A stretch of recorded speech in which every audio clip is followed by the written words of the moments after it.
Greetings to you and welcome to this episode of Grace Podcast. I'm Timothy Muse. I'll be your host as we spend this time together today.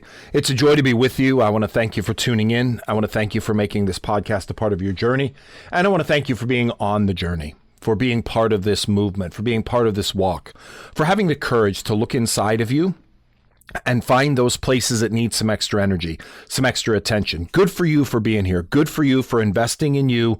Good for you for investing in your journey, in your place. And thank you for allowing me to come alongside you. Thank you for allowing me to offer maybe a tidbit of wisdom or a little bit of possibility. Thank you for giving me the option to do that. It is a joy to be here. It is a pleasure. It is an honor to be able to do that. If this podcast is helpful, please share it out there. Put it out there on your social media feeds.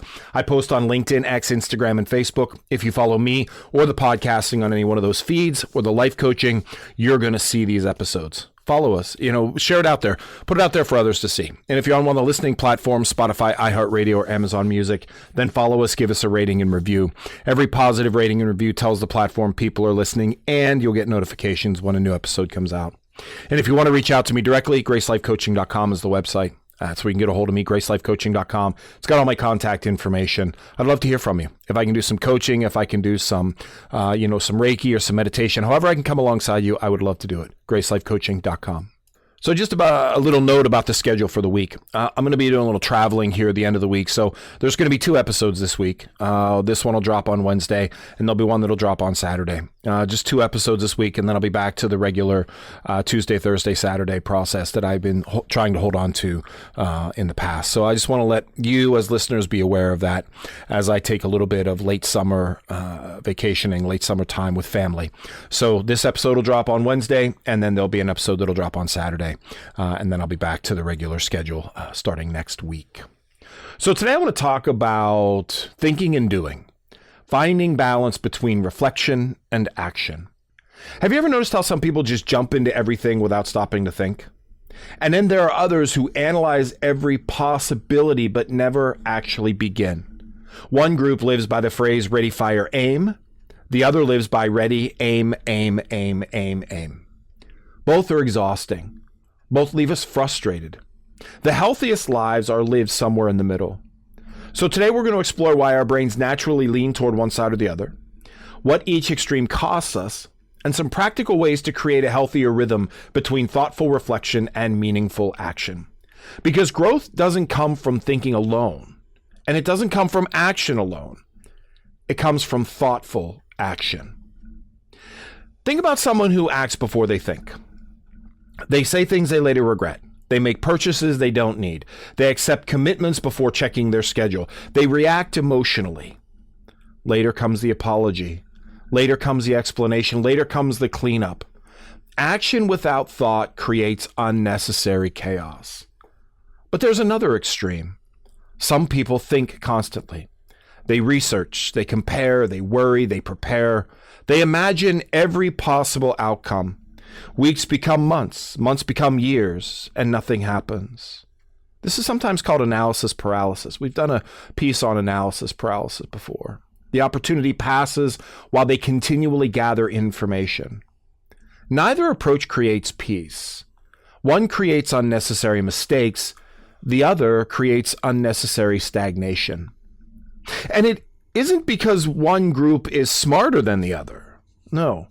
That's the way our brains develop habits. See, this is a brain thing. This is why our brain leans one way or another. Some of us learn growing up that quick decisions are rewarded. Others learn that mistakes are dangerous. Some personalities naturally seek excitement. Others naturally seek certainty. Neither is wrong. They're simply tendencies. They're tendencies that we are taught over time. Action-oriented people gain energy by moving. Thinking-oriented people gain energy by understanding. Both bring valuable gifts. The problem comes when one gift overshadows the other. Imagine trying to drive a car using only the gas pedal. Eventually, you would crash. Now imagine trying to drive a car using only the brake pedal. You'll never leave the driveway. Life requires both. It requires both the gas pedal and the brake pedal. And living a balanced life means finding peace and work between the two. Now, one of the biggest misconceptions today is that being busy means we're succeeding. It's so true. Our culture celebrates productivity. Calendars become trophies. Look how many obligations I have. Look how many places I go. Look how much work I do. Being exhausted becomes a badge of honor. But movement and progress aren't the same things. You can spend an entire day moving and get nowhere. You can work all day answering emails and never move towards your biggest goal. You can work 60-hour weeks and still avoid the one conversation that actually matters. Activity can become distraction. Sometimes people stay busy because they think that that's important, and thinking feels uncomfortable. Resting feels uncomfortable. If they stop moving, they might have to face their grief or their fear or their loneliness or their disappointment. So keep going. Busyness becomes emotional avoidance. Sometimes slowing down is actually the bravest thing that we can do.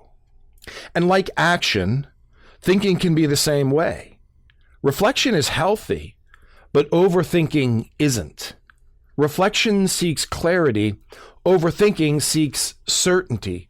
And certainty rarely exists. Have you ever noticed when you're overthinking something, it usually doesn't produce better answers. It simply produces more questions. What if this happens? But what if that happens? What if I choose wrong? Eventually, fear disguises itself as wisdom.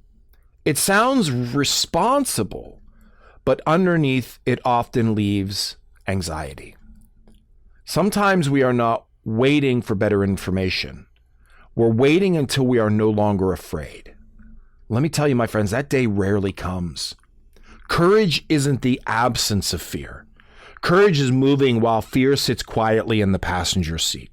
We can overthink. We can overthink and overthink and overthink to try to be so certain because we're afraid that we're going to get it wrong that we don't do anything. Just like we can overact and act to run from the things that we need to think about. See, those two things, when they come in balance, offer us a beautiful opportunity of reflecting and acting. But when we allow one to overshadow the other, then that can lead to dangerous consequences, either chaos or stagnation. Healthy people develop a rhythm. They think, they act, they reflect, they adjust, repeat. Notice that reflection comes after action too. So you think, you act, you reflect. Many people think planning is where learning happens, and actually experience teaches far more than imagination. Every action gives feedback.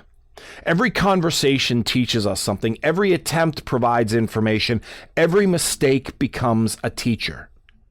You cannot think your way into experience. You have to live it. You have to live that experience. You can't think your way into it. So you live it. And then you think about what you learned. That's how it works. So you think about it, you try it, then you reflect on it. And then you adjust and you do it again. That is the pattern. That is the think-do cycle. Okay? To think, to act, to reflect, to adjust, to repeat. All of those things, a balance of thinking and acting. That's how we do it. You can't think your way into experience. You have to live it. Then think about what you learned. That is the pattern to find that healthy balance in thinking and doing. So what are some practices we can employ that can help us to find this balance? One practice is pause before responding. Not every situation requires an immediate answer. And I would probably say most situations don't require an immediate answer. There may be some that require an immediate answer, but most circumstances, most situations don't require an answer now. Now, I'm sure someone could be like, well, what about this? What about this? Yes, like I said, there are some situations and some that require an immediate answer, that require information now, but most of them don't. Before responding to criticism, pause. Before sending that email, pause. Before making that purchase, pause. Even 10 seconds changes decision-making drastically, okay?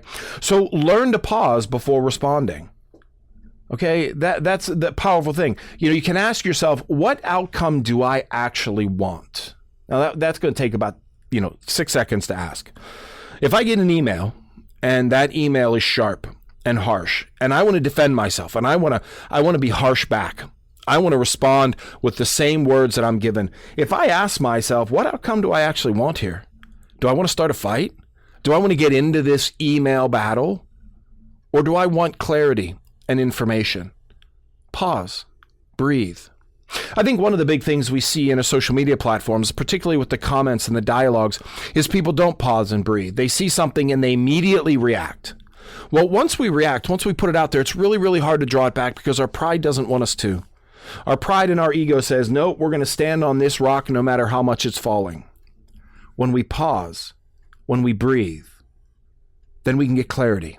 We can ask that question, what outcome do I actually want here? What am I actually looking to achieve in this interaction? So one practice is to pause and breathe. If you're one who is an action-oriented person and you need something as a buffer, that's your practice. Pause and breathe before you act, before you react. If you're a thinker, then this practice is for you. Give yourself a thinking deadline. If you're a chronic overthinker, reflection needs boundaries. Okay, it needs boundaries. Tell yourself, I'll spend 30 minutes considering this decision, then decide. Now, you can always adjust later. Most decisions aren't permanent. Waiting forever often costs more than choosing imperfectly. Done is often better than perfect. And the reason I say this is because it's never going to be perfect. I don't care how many questions you answer. I don't care how much you overthink something. It will never be perfect. Done is better than perfect. If you need to make a decision and you're an overthinker and you're one who thinks and thinks, if you're a ready, aim person, give yourself a decision deadline. Okay, 30 minutes. I'm going to spend 30 minutes considering this decision and then move on. If you don't have enough information, that's different. Gather the information you need. But if you have all the information and you just have to make a decision, give yourself a decision deadline. Say, I'm going to think this long about it and no longer. I'm going to go this far with it and no further. Then I'm going to make a decision. Okay? If you're an overthinker and you need action, then give yourself a decision deadline. We have so many timers around us. You know, there's a timer on your phone. There's a timer on your computer. Use it. Give yourself 30 minutes. But don't distract yourself for 30 minutes. If you're going to give yourself a decision deadline, if you're going to say, I'm going to make this decision in 30 minutes, then spend 30 minutes focusing on the decision. Because I could say I'm going to make a decision by the end of the day and then never think about it. I can distract myself with so many other things. So give yourself a deadline and focus on the decision that needs to be made and then make the decision. 30 minutes, 15 minutes, 20 minutes, whatever it is. That's a good practice for those who are overthinkers. Another practice is ask one better question.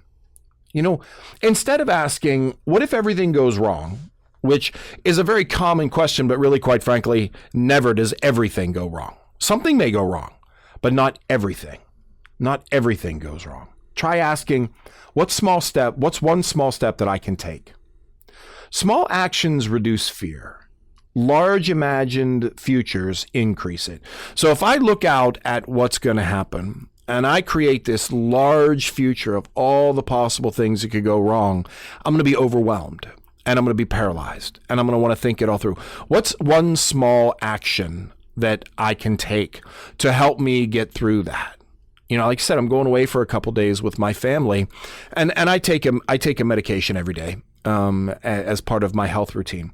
And I could sit and I could think, oh, what would happen if I forgot my medication? Well, take one small action. Put the medication together, put it in your travel bag. There you go. That one small action is going to reduce my fear because I know it's there. I know that it's taken care of. I can't predict everything. I can't control everything. Of course not. None of us can. But what one small step can I take today to move me in the direction I want to go and reduce this anxiety? Our brains handle next steps much better than entire lifetimes. Okay?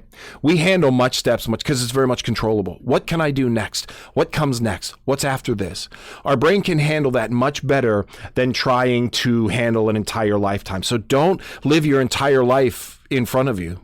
What's the next step? What's the next step? Ask one better question. Another practice is to review without shame. At the end of each day, ask yourself 3 questions. What went well? What didn't? What will I do differently tomorrow? Okay, now in those questions, notice what is missing. No self-condemnation, no judgment. It went well, awesome. It didn't go so well. Okay, what did I learn from it? What can I do better tomorrow? Learning requires honesty and not punishment. When we act and we reflect, that reflection shouldn't contain judgment. It should just contain data. That went well. That didn't go so well. It doesn't have to do with me. It just is. You know, I used to work in pizza shops for a long time, and I started learning how to make pizza, of course. And my first few pizzas, they looked more like something out of a Vorshak than they did a pizza shop. All right, they were odd shapen. The cheese was all over the place. I had to learn.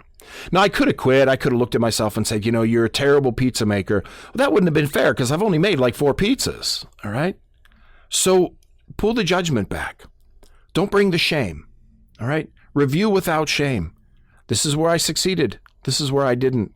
I'll get better at this. I'll continue to grow there. But I don't need to judge myself.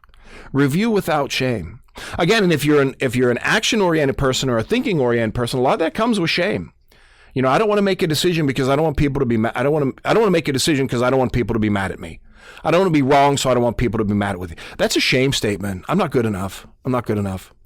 Or I keep acting, I keep moving because I don't want to feel these things. That's a shame statement. So review your day without fear, okay? Mistakes become information when we learn honestly. Mistakes aren't an identity. You're not a mistake. You make a mistake, but you're not a mistake. When we can move away from that shame, we can start to see mistakes as circumstances and not identity. Very important. And another practice is to build both muscles. Some people need to strengthen reflection. Others need to strengthen action. If you're impulsive, practice waiting. Journal before deciding. Sleep on major purchases. Seek wise counsel. If you're an overthinker, practice doing. Make the phone call. Apply for the position. Start the project before feeling ready. Growth usually lives just outside our natural preference. We don't grow by feeling comfortable. And again, they don't have to be huge things. They don't have to be huge things. They can be small. They can be minor. Like if you're an impulsive person, if you act and you practice waiting, maybe waiting's like 5 seconds, 10 seconds, breathe, take a beat. You know, and if you're an overthinker, practice doing something like making that phone call or texting a friend or writing down a sentence on a piece of paper. Begin. Lean outside of your natural preference and let growth become the work.